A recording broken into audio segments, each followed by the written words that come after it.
Hello, hello, hello to all you wisdom walkers out there. The song you just heard was called Solace by the great Scott Joplin.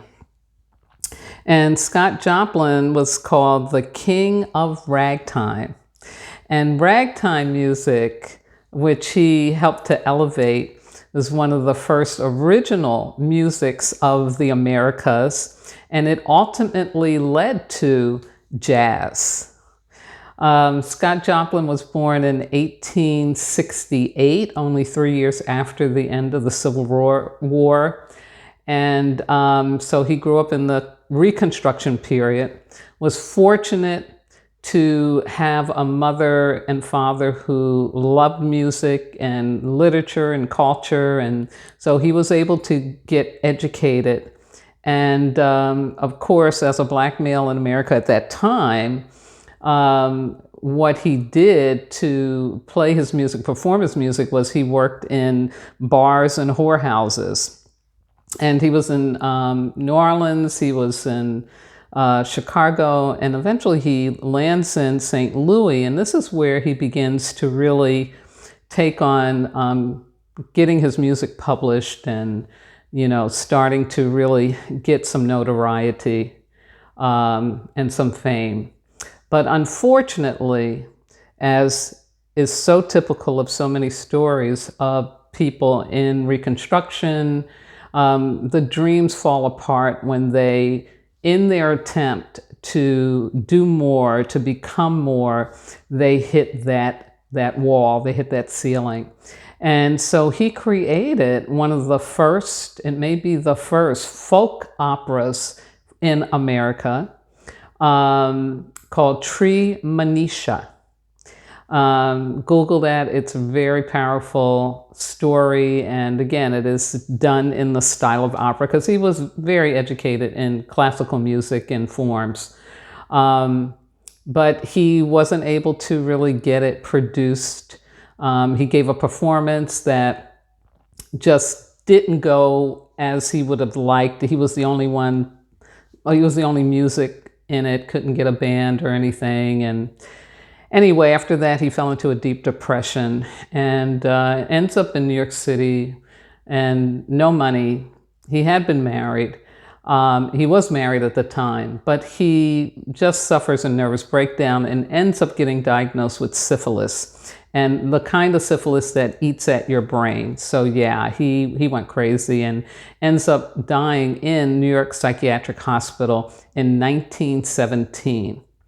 He was put into a potter's grave, meaning there was no markings on it, just a number, and this was in Elmhurst, Queens, the big cemetery there.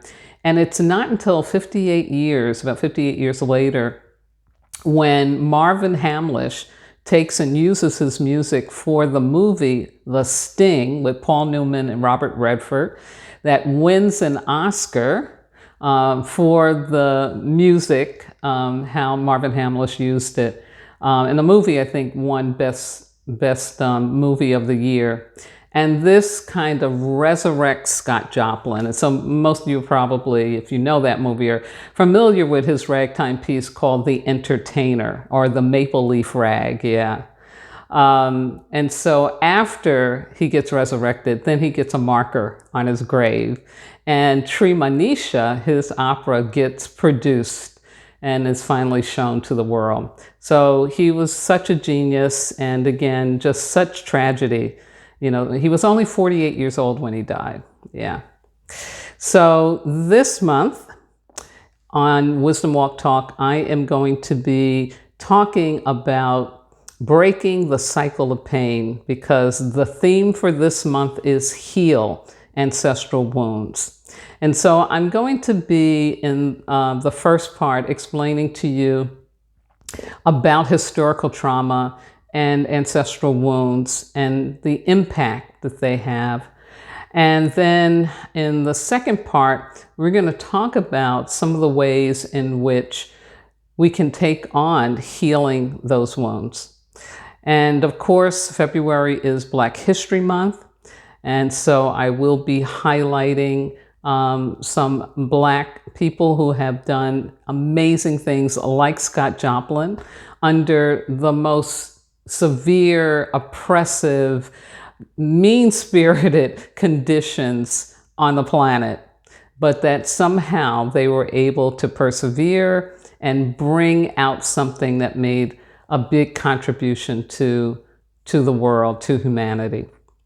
So I hope you'll join me this month of both Valentine's Day and Mardi Gras, Carnival in Brazil, the beginning of Lent. Yeah, February is a very potent month. And I look forward to sharing what I have learned about ancestral wounds, historical trauma, and also what I've learned about taking on the healing of them. Be well, be safe, and I will talk with you again very soon. Bye-bye now.